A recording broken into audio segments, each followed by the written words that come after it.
What is up, guys? It's Max Merck here, and today I'm here with the 2016 Mercedes CLA 250, and I'm going to be giving you a couple reasons why this is not a good Mercedes. Now, as you can see by the title of my YouTube channel, it's Max Merck, and I love Mercedes, and I truly do love the Mercedes CLA, so I don't hate this car. These are just a few things that really bother me about the car, and be sure to check out the video about why the CLA is a good Mercedes. But let's get started. So the first reason is Mercedes cut corners with this vehicle. First example is that the hood does not hold itself up, as with pretty much every single Mercedes has in the past. So if I go up and open the hood, you'll see it's pretty much like a lot of cheap cars out there in that it doesn't have its own support. I'm sustaining the hood's weight with my own hand, and there's nothing holding it up. So you have this little prop right here, hood prop. I'm trying to do it one-handed while holding the camera. Sorry about that. And it goes just like that.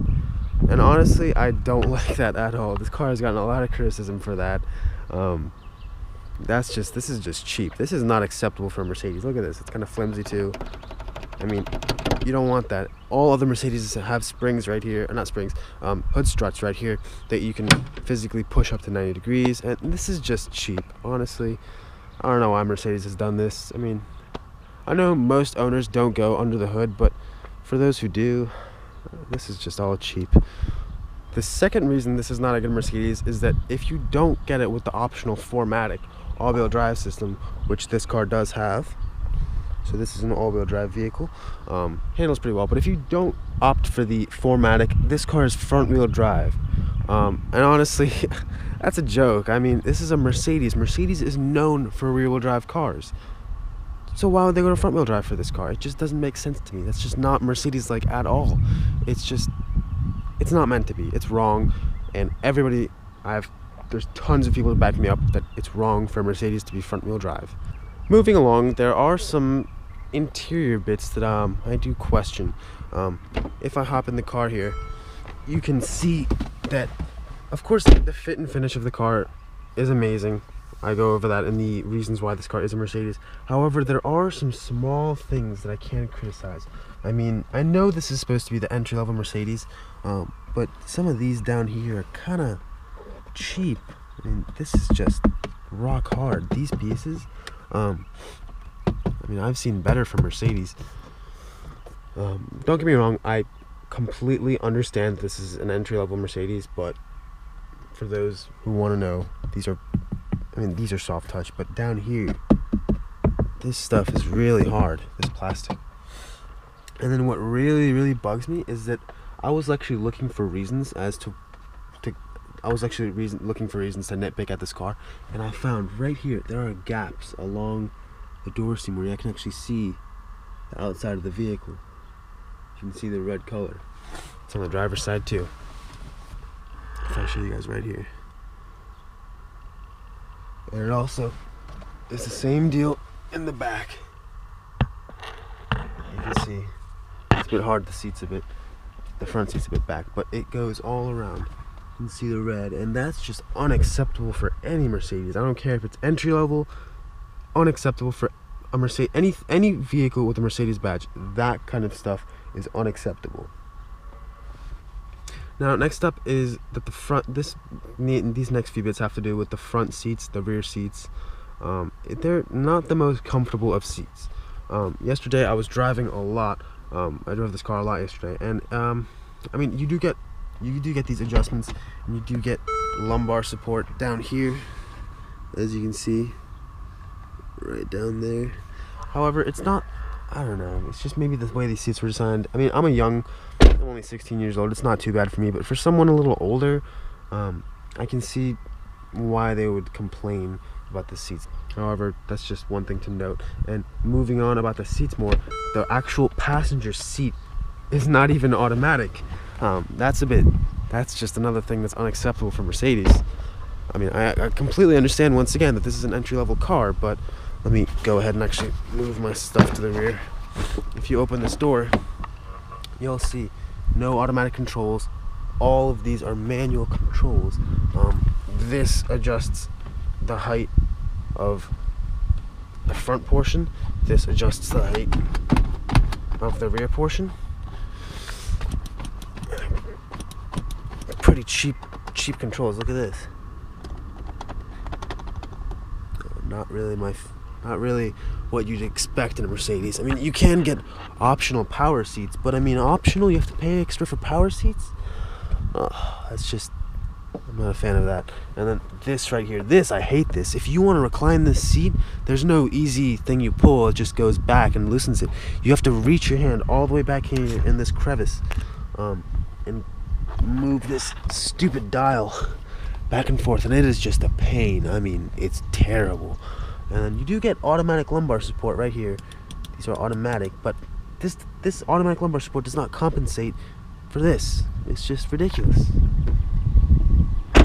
Also, talking about the seats, I'm going to show you guys the rear seats. This is supposed to be a 4-door coupe. I'm about 6 feet tall, pretty much exactly. I have this front seat set to my position. If I step in the rear, it's not too bad. You know, I mean, my knees are touching. There's absolutely no space, but they're cut out a little bit, so that makes it nicer. And then headroom, I mean, you really don't have much headroom. I mean, this car does have the panoramic sunroof. If you don't have the panoramic roof, you do get a little more space, I would assume. However, I mean, these seats are pretty straight. You don't have much support, and you do have a little space to put your feet in at the bottom, but it's I mean, it's not meant to be a sedan. I think of this car as a 2+2. You have comfortable front seats, and then you have 2 rear doors and 3 rear seats in the event that you need them. This is not meant to be obviously it's not meant to be carrying 3 people in the back at all times. And then if I slide over to the middle seat, it is pretty bad. I mean, you don't really expect this car. I mean, this is expected of a car like this. You don't expect it to be comfortable in the back seat, but I'm just showing you guys. It's really uncomfortable. And then you don't really have adjustable headrests in the back except for this middle one. You have an armrest right here. Pops down. You do get cup holders. I'll tell you this. You could fit 2 people in the back here, and they would be they wouldn't be comfortable, but the 2 people back here would bear the ride. 3 people would not.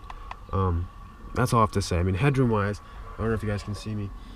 My head is, I physically can't like extend my head comfortably. I feel like I'm crouching down right now. That's the nature of the car.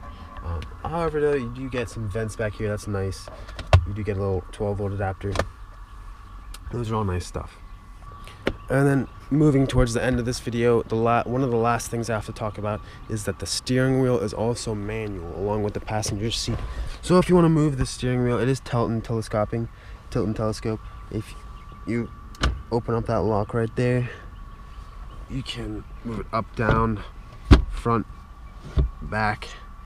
However, I mean, most Mercedes have power steering adjustments, so that's just something you'd have to kind of downgrade yourself to with this car, but these are just things I'm nitpicking at. Still a Mercedes nonetheless. And then the last thing that really bothers me about this car is that, let's say you're driving and you open the door for a second. As soon as you open the door, it'll apply the parking brake, and it's very, very unpleasant.